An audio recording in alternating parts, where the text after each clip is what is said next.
جب پاکستان کی تاریخ میں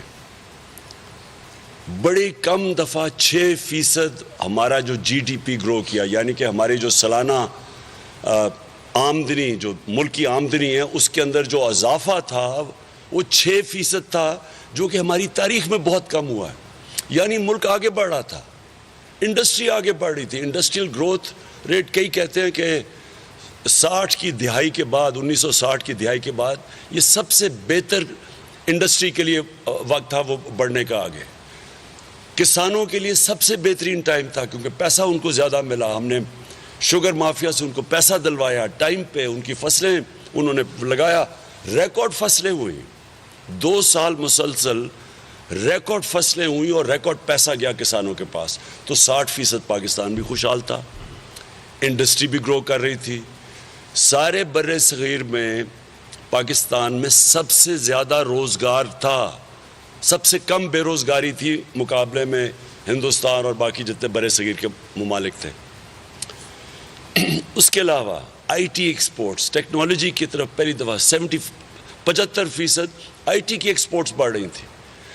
تو ملک تو ہر طرح کے طور پہ آگے بڑھ رہا تھا.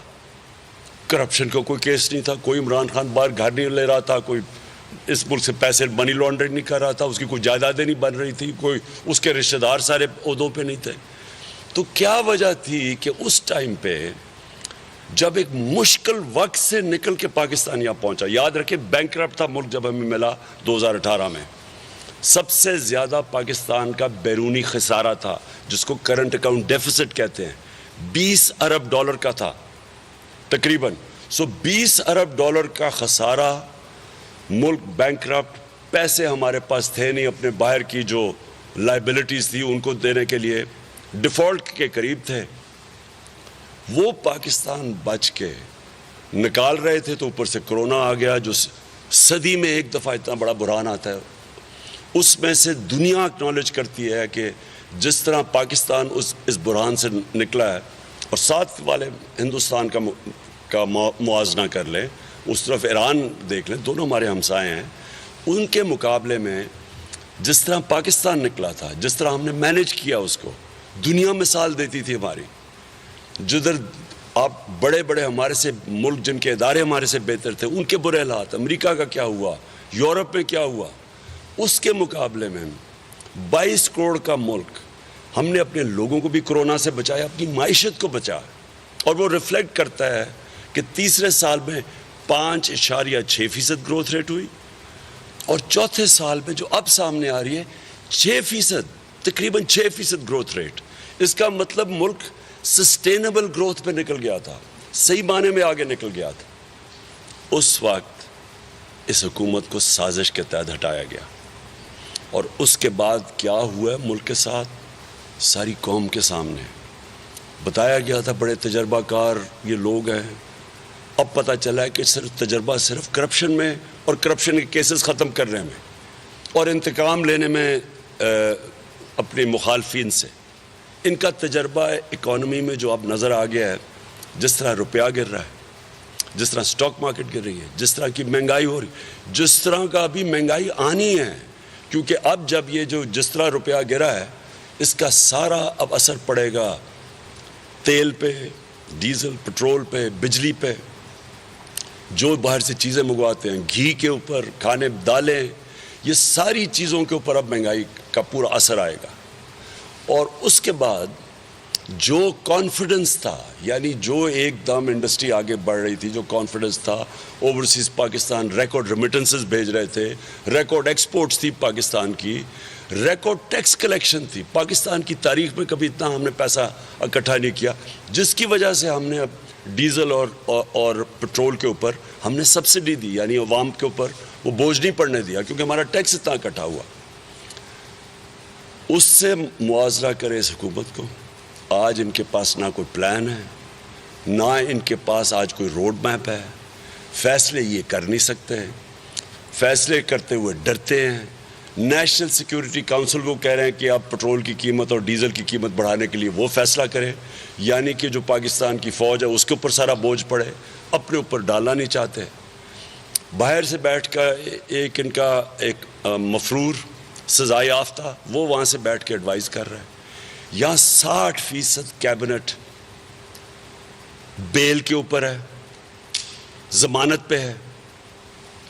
تو دو چیزیں میں جو آج آپ کے سامنے یہ جو ابھی بتاؤں گا کہ کس طرح ہم نے نکلنا ہے اسلام آباد, میں دو چیز آپ کے سامنے رکھنا چاہتا ہوں. ایک ہمارے ملک کی توہین کی گئی کہ باہر سے بیٹھ کے ایک سازش یہاں کے میر جعفر اور میر صادق کے ساتھ مل کے ایک 22 کروڑ لوگوں کی منتخب کی ہوئی حکومت کو ہٹایا گیا. اور تب ہٹایا گیا جب وہ ایک مشکل وقت سے اور چیلنجز سے نکال کے ملک کو ایک صحیح طرف لے کے جا رہی تھی. اور اس کو ہٹا کے جو دوسری توہین کی ہے انہوں نے ہماری, اور میں یہ ساری اپنی آج 22 کروڑ عوام سے بات کر رہا ہوں. ایک توہین کے باہر بیٹھ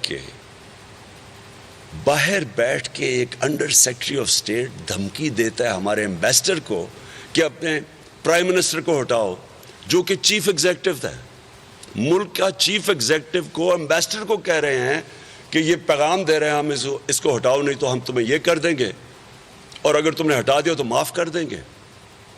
پہلے تو اس سے زیادہ بڑی کوئی توہین ہے کہ ایک ملک جو ہم نے اتنی قربانیوں سے لیا تھا اپنا پاکستان, جس کے عظیم لیڈر قائد اعظم, جس کی بڑی خواب علامہ اقبال جو کہتے تھے کہ ہم ایک مثال بنیں گے مسلمان دنیا کے لیے, اس ملک کو 22 کروڑ لوگوں کو ایک ٹیشو پیپر کی طرح استعمال کیا ہے کہ جناب یہاں کیونکہ یہ پرائم منسٹر ہماری بات نہیں مانتا, کیونکہ یہ روس چلا گیا تھا, کیونکہ یہ آزاد اپنی انڈیپینڈنٹ فورن پالیسی بنانا چاہتا ہے, اور کیونکہ یہ ہمارا حکم نہیں مانتا, اس کو نکالو.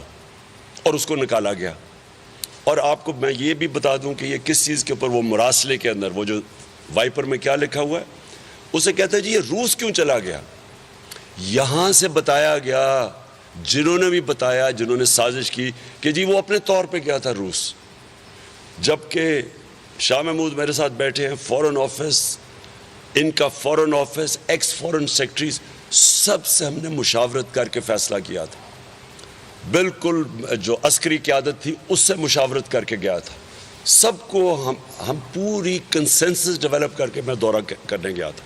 اس کو بتایا گیا کہ نہیں صرف عمران خان نے اکیلے نے فیصلہ کیا تھا یہ, یعنی کہ جان کے یہاں سے بھی سازش کی گئی کہ بتایا جائے کہ جناب یہ تو ایک اس کو بری نظر میں پیش کیا جائے اپنے آقاؤں کے سامنے. اب وہی ہم کیا کرنے گئے, میں ذرا پھر اپنی قوم کو یہ بھی بتا دوں کہ غلامی اور آزاد فورن پالیسی میں کیا فرق ہوتا ہے.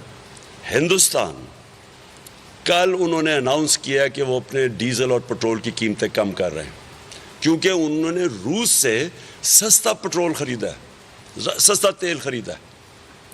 ہم وہی کوشش, ہم نے نیگوشیٹ کر لیا تھا. ہمارے یہاں ہم ادھر بیٹھے ہوئے ہیں, ہم نے ان کی منسٹری سے نیگوشیٹ کر لیا تھا 30% کم ہم نے ان سے تیل خریدنا تھا. تو شرم کی بات ہے کہ ہمیں تو انہوں نے, خیر یہ نئی غلام حکومت نے تو وہ رد کر دیا, تو جو ہماری قوم کو فائدہ ہونا تھا, جو ہندوستان کی قوم کو آج فائدہ ہے, جو کہ امریکہ کا اسٹریٹجک ایلائی ہے, انہوں نے تو اپنے لوگوں کے لیے فیصلہ کیا, اپنی عوام کے لیے فیصلہ کیا. انہوں نے کہا کہ ہاں ہم تمہارے ایلائز ہیں, لیکن ہماری عوام پہلے آتی ہے. ہمیں غلاموں کو نہیں انہوں نے اجازت دی. یہ حکومت کی جرت نہیں ہے کہ ان سے تیل سستا لے یا گندم. سبسکرائب کریں اور بیل دبائیں تاکہ کوئی خبر رہ نہ جائے.